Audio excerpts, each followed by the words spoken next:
اور آپ کو اگر عمران خان کی تعریفیں کر کے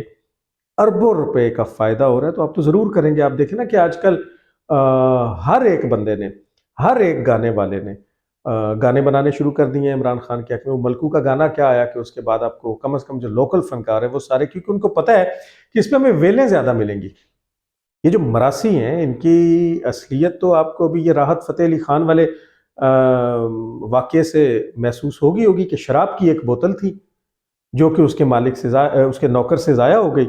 تو اس نے شراب کے نشے میں ٹن ہو گئے، اپنے اس نوکر کو بری طرح جانوروں کی طرح اس کو پیٹا ہے، اس کو مارا ہے. اور پھر جب راحت فتح علی خان کو ہوش آئی ہے تو اس بدبخت نے اسی غریب کو ساتھ کھڑا کر کے پھر ایک ویڈیو، کیونکہ ویڈیو بیان جاری کرنا تو آج کل کا ایک بالکل ٹرینڈ بن چکا ہے نا، اور پھر اس نے اس شراب کی بوتل، پاکستان ہے نا، پاکستان میں تو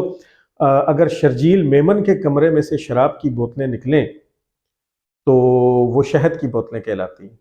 اگر علی امین گنڈا پور کی گاڑی میں سے شراب کی بوتلیں نکلیں تو وہ شہد کی بوتلیں کہلاتی ہیں. اور اگر کوئی ایسی ویڈیو سامنے آ جائے راحت نصرت فتح علی خان کی کہ جس میں شراب کی بوتل کے گم جانے یا ضائع ہو جانے پہ وہ اپنے ملازم کے ساتھ جانوروں کی طرح سلوک کر رہا ہو، تو پھر وہ کسی پیر کا دم کیا ہوا پانی کہلاتا ہے. یہ پاکستان ہے اور یہاں پہ ایسے ہی چل رہا ہے. تو یہ جو مراسی ہیں یہ ان کی اوقات، آپ ان کو جتنا مرضی فنکار کہیں، آپ ان کو جتنا مرضی کلاکار کہیں، آپ جتنا مرضی ان کے فن، یہ مراسی ہیں یار، مراسی ہیں، ناچ گانے والے گویے ہیں. ان کے باپ دادا اور ان کے خاندان کے جو بڑے یا بڑیاں تھیں وہ نوابوں اور مغلوں کے درباروں میں ناچتے گاتے اپنے تبلے اٹھا کے جاتے تھے، اور وہاں سے پھر انعامات کے طور پہ اگر نواب صاحب یا بادشاہ سلامت خوش ہو جاتے تھے تو یہ ان کے گلے کے سچے موتیوں کے ہار بھی اتروا لیتے تھے، ان سے جاگیریں بھی بخشوا لیتے تھے، ان سے سونے چاندی اور ہیرے جواہرات بھی لے لیتے. یہ انہی کی اولادیں ہیں، یہ وہی غلاظت ہے جو موسیقی کے نام پہ. یہ سب مراسی ہیں، آپ جو مرضی ان کو کہیں. اسلامی جمہوریہ پاکستان میں ہم نے جب اس ملک کو دو قومی نظریے کی بنیاد پہ حاصل کیا تھا تو اس میں ان مراسیوں کی جگہ ادھر تھی، کیونکہ ہم نے جس اسلام کی بنیاد پہ یہ ملک لیا تھا اس میں مراسی اور بھانڈ کی جگہ نہیں بنتی، جن کو پھر بعد میں آپ نے یہاں پہ فنکار کہلانا شروع کر دیا، اور جن کو اب عمران خان صاحب کا ایک اور پالتو آفتاب اقبال، یعنی سٹیج کے اوپر غلاظت بکنے والے، وہ الفاظ اور وہ معنی خیز جملے کہنے والے کہ جو ایک شریف آدمی اپنی فیملی کے ساتھ وہ نہیں سن سکتا، وہ اپنے بیوی بچوں بیٹی کے ساتھ وہ نہیں سن سکتا. وہ آپ کے 8 بجے کے سلاٹ کو لے جاتے ہیں، 10 بجے کے سلاٹ کو لے جاتے ہیں، وہ آپ کے تمام پروگرامز میں آپ کا تھنک ٹینک ہے. آپ کا تھنک ٹینک بھی مراسیوں کے ہاتھ میں ہے، اور پھر آپ کے سیاسی لیڈرز کے گانے بھی یہ بنائے جاتے ہیں، کیونکہ اس پہ ان کو بیلیں. آپ کو کیا لگتا ہے کہ جتنی اس وقت عمران خان کا طوطی بول رہا ہے اس میں کیا آپ کو مولانا فضل الرحمان کے گانے بنانے کے اوپر بیلیں ملے گی؟ وہاں تو آپ کو جوتے پڑیں گے. آپ کو بیلیں تو ملیں گی عمران خان کے گانے بنانے پہ، اور اس کے پیچھے وہی ساری پروپیگنڈا وار ہے جو محیط پیرزادہ جیسوں نے کی ہوئی ہے. تو جب آپ کو اس پہ بیلیں ملے گی تو پھر آپ گانے بنائیں گے، پھر آپ عمران ریاض بنیں گے، آفتاب اقبال بنیں گے، محیط پیرزادہ بنیں گے. تو محیط پیرزادہ نے اس پاکستان سے نفرت کا اظہار کیا، اور اس نے اپنے باپ سے شکایت لگائی کہ ہمارے باپ نے ہم پہ بڑا ظلم کیا جو ہمیں پاکستان لے آئے. لیکن محیط پیرزادہ نے آدھی بات کی، ہم اس بات کو پورا کر دیتے ہیں. محیط پیرزادہ نے اپنے باپ کے اس ظلم کا بدلہ اپنے باپ سے لے لیا تھا. وہ کیسے؟ کہ محیط پیرزادہ کے باپ کا جب انتقال ہوا تھا دبئی کے ایک ہاسپٹل میں، تو اسی حرام خور محیط پیرزادہ نے اپنے مرے ہوئے باپ کے بیڈ کے قریب بالکل جا کے نا اپنے آپ کو اپنے باپ کی لاش کے قریب کر کے اس نے اپنی جیب سے وہ اسٹیمپ پیپر نکالے جس میں اپنے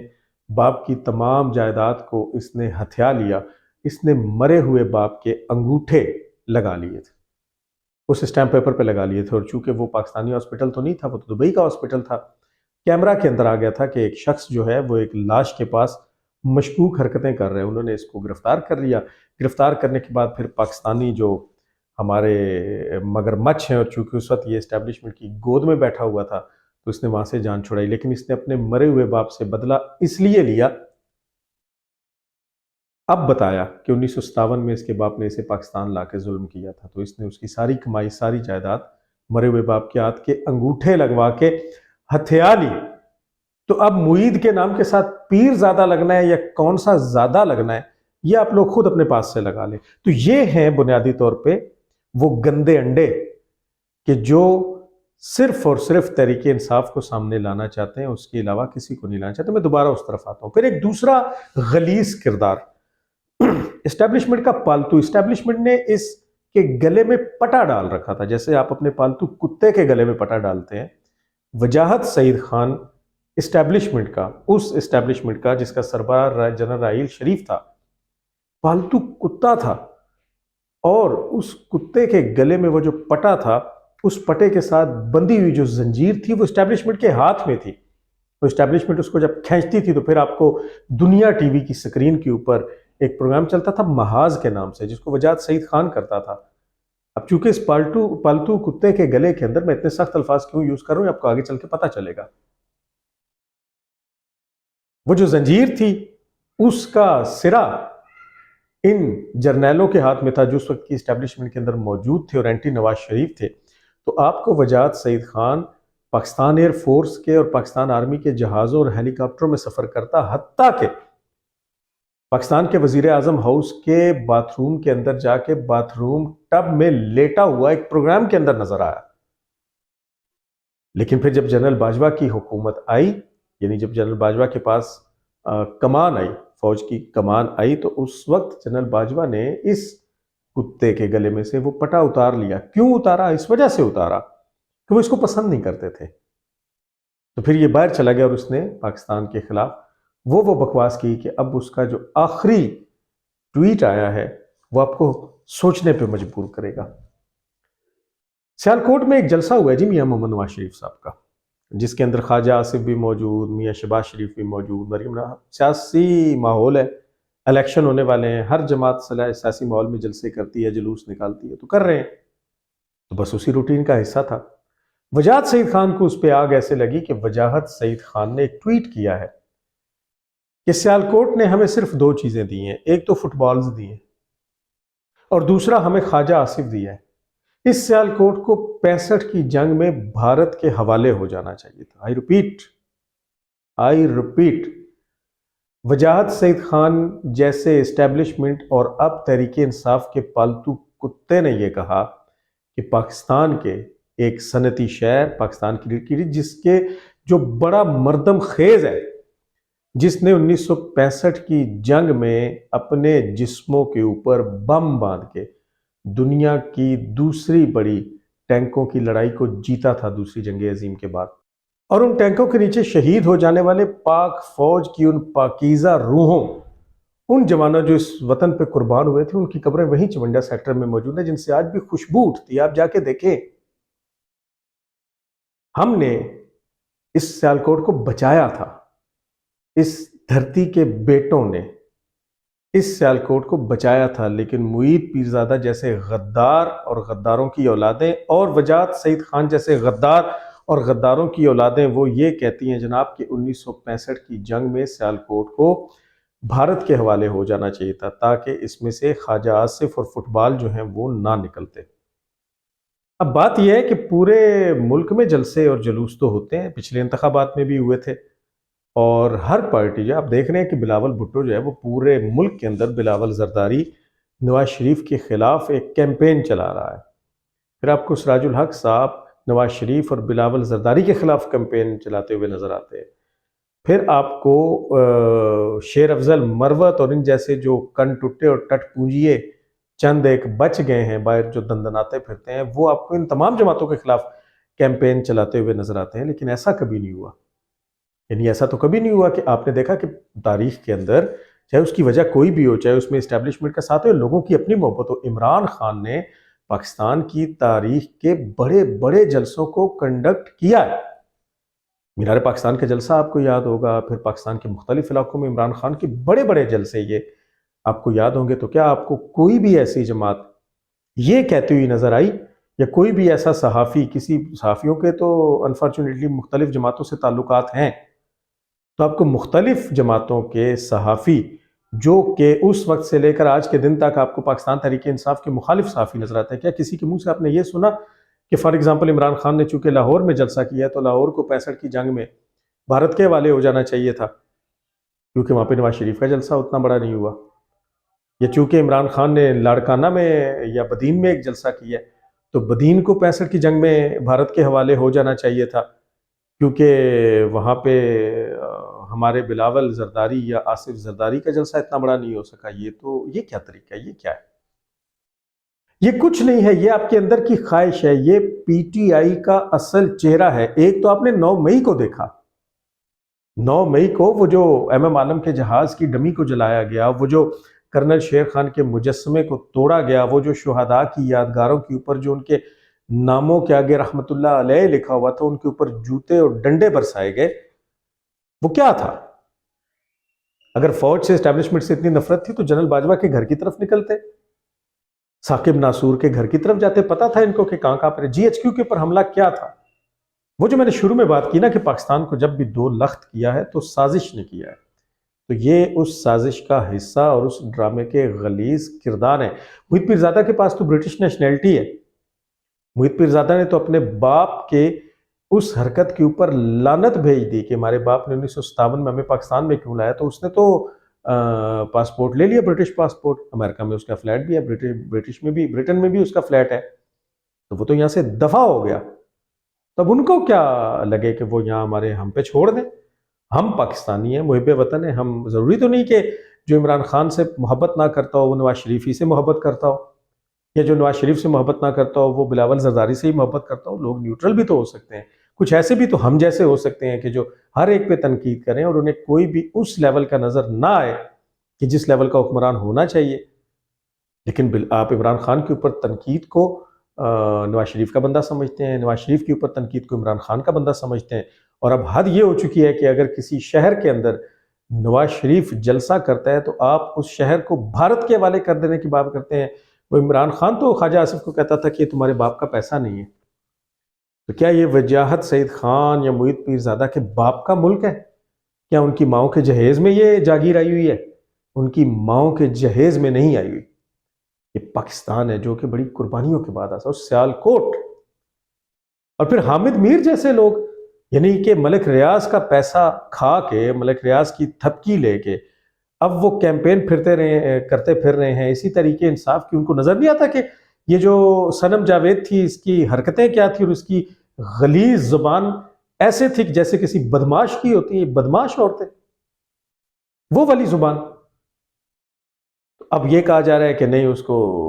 الیکشن لڑنے کا حق ہے، 9 مئی کا بھی حق اسی کو، اور الیکشن لڑنے کا حق بھی اسی کو ہے۔ حامد میر کو شرم کرنی چاہیے، حامد میر کا تو اپنا تعلق سیالکوٹ سے ہے، تو حامد میر کے اور حامد میر کے باپ وارث میر کے شہر کو بھارت کو دینے کی بات کر رہی ہے آج کل ان کی پسندیدہ پارٹی، تو کیا موقف ہوگا اس پہ حامد میر کا؟ اور آپ کو کہیں کسی جانب سے کوئی اس کے اوپر مذمت بھی نظر نہیں آتی، تحریک انصاف کی جانب سے بھی آپ کو کوئی مذمت نظر نہیں آتی۔ یہ فرسٹریشن ہے، یہ ان کا اصل چہرہ ہے، یہ ہے بنیادی طور پہ وہ پروپوگنڈا جس کو ہم شروع سے یہ کہتے چلے آ رہے ہیں۔ ہم نے کیا کہا، ہماری کیا اوقات، جس کو ڈاکٹر اسرار نے کہا، جس کو حکیم محمد سعید نے کہا، جس کو عبدالستار ایدھی نے کہا کہ یار یہ یہودی ہیں، یہودی ایجنٹ ہیں یہ پاکستان کے، اور یہودیوں کا تو کام ہی، یہودیوں کی تاریخ ہزاروں سال پرانی دیکھ لیں، وہ تو سازش کرتے ہیں۔ سامنے آ کے لڑنے والے فلسطین میں دیکھ لیں، کٹ مرے اللہ کی راہ میں غزہ کے لوگ، لیکن وہ حسبنا اللہ و نعم الوکیل کہتے اور مسکراتے پھرتے، جبکہ یہودی چیختے چلاتے دھاڑتے پھرتے ہیں۔ مقابلہ سامنے آ کے کرنے کی جرت تو نہیں ہے، تو جب ان میں نہیں ہے تو ان کے پالتو کتوں میں بھی نہیں ہے، جو وجاہت سعید خان اور محیط پیرزادہ کی شکل میں یہاں پہ انٹرفیئرنس کرتے ہیں۔ تو اس کا احتساب ہونا چاہیے، ان کا ریڈ وارنٹ جاری ہونا چاہیے، ان کو عالمی عدالت میں لے جانا چاہیے، ان کو پاکستان پکڑ کے لا کے اور ان کے ساتھ وہ کرنا چاہیے جو اس قسم کی بکواسیات کی سزا بنتی ہے۔ اب آپ کو فرسٹریشن وہاں نظر آ رہی ہے اڈیالہ جیل کے اندر، کل رات 12 بجے تک وہاں پہ سائفر کیس کی سماعت ہوتی رہی۔ توشہ خانہ کا فیصلہ جو ہے وہ تقریباً محفوظ ہو گیا ہے، اس کے اوپر گواہان جو ہیں ان کی اجرا مکمل ہوگی، اور وہ بس اگلے 24 گھنٹے ایسے ہیں کہ وہ اندھیری غار کے اندر لے جائیں گے جناب عمران احمد خان نیازی اور ڈبہ پیر شاہ محمود قریشی کو، بالکل لے کے جائیں گے، بالکل لے کے جائیں گے۔ یہ 9 مئی کے دہشت گرد اب ایک 9 مئی کی تیاریوں میں پاکستان کو بھارت کے حوالے کرنا، خدا نہ خواستہ ان کی ایسی کی تیسی۔ کون کر سکتا ہے ایسا؟ کون ایسی بات کر سکتا ہے؟ کون سی حب الوطنی وہاں پہ ظاہر ہوتی ہے؟ کوئی حب الوطنی جو ہے وہ ظاہر نہیں ہوتی۔ اب کہا یہ جا رہا ہے، ظاہر ہے میں اس کے اوپر کوئی فائنل بات تو نہیں کر سکتا، لیکن سنجیدہ حلقوں کی جانب سے یہ کہا جا رہا ہے کہ اگلے 24 گھنٹوں کے اندر اندر اب یہ سزاؤں کا سلسلہ شروع ہو جائے گا، اور جناب عمران احمد خان نیازی صاحب کو 12 سال قید کی سزا ہوگی کم از کم۔ اب آپ مجھے یہ بتائیں کہ یہ سزائیں تو پہلے بھی ہوتی رہی ہیں، یہ تو بہت سے لیڈرز کو ہوتی رہی ہیں، بہت سے، یہاں پہ تو بھٹو صاحب کو پھانسی بھی چڑھا دیا گیا، لیکن صبر سے کام لیا گیا۔ یہاں پہ ایسی باتیں نہیں کی گئیں، پاکستان کو بھارت کے حوالے کرنے کی بات نہیں کی گئی، یہ نہیں کیا گیا کہ عمران خان نہیں تو پھر پاکستان بھی نہیں، ایسے اربوں خربوں عمران خان پاکستان کے اوپر قربان۔ اور یہ اسٹیبلشمنٹ کے پالتو اسٹیبلشمنٹ کی گود میں بیٹھ کے آنے والے محیط پیرزادے اور یہ وجاہت سعید خان جیسے گنجے، یہ پالتو کتے، یہ اسٹیبلشمنٹ کے فوجی، وہ فوجی جو ہمارے سرحد کے اوپر کھڑا ہو کے اس گولی کو اپنے سینے پہ کھاتا ہے، کہ جو گولی کسی شہری کو لگنا ہوتی ہے وہ سب اپنے سینے پہ کھا کے وہ شہادت کا جام نوش کرتا ہے اور اس ملک کے چپے چپے کی حفاظت کرتا ہے۔ وہ سپاہی، وہ جو چند ہزار تنخواہ کی قیمت، اپنی جان جو کہ اس کی قیمت نہیں بنتی، اس کے پاؤں کے ساتھ لگنے والی گرد، اس کے جوتوں پہ لگنے والی مٹی پہ ان جیسے کتورے، اسٹیبلشمنٹ کے کتورے قربان۔ میرے بہت سخت الفاظ ہیں، اور سخت الفاظ پہ یوتھیوں کو بڑی تکلیف ہوتی ہے تو ہو، یہ پاکستان سب کا ملک ہے، یہ پاکستان ہے تو ہم ہیں، پاکستان نہیں تو کچھ بھی نہیں، خدا نہ خواستہ پاکستان کو کچھ نہیں ہونے والا، پاکستان بڑے مضبوط ہاتھوں میں ہے اللہ تعالیٰ کے فضل اور کرم سے۔ لیکن یہ جو غلاظت ان کے منہ سے نکل رہی ہے وہ بتا رہی ہے، ان کی فرسٹریشن بتا رہی ہے، وہ شاہ محمود قریشی کی دیواروں کے اوپر فائلیں اٹھا اٹھا کے پھینکنا، وہ عمران خان کی جیل میں ججوں سے لڑائیاں کرنا۔ اب رات کو یہ ہوا ہے کہ عمران خان نے سائفر کیس کے ٹرائل میں جیل کے عدالت کے اندر آنے سے انکار کر دیا کہ نہیں میں نہیں آؤں گا، میرے تو وکیل نہیں آئے تو میں نہیں آؤں گا، تو پھر زبردستی گھسیٹ کے لایا گیا، گھسیٹ کے لایا گیا، اور اب وہ سوال نامہ عمران خان کو تھما دیا گیا، اور بس اگلے 24 گھنٹوں میں بہت کچھ ایسا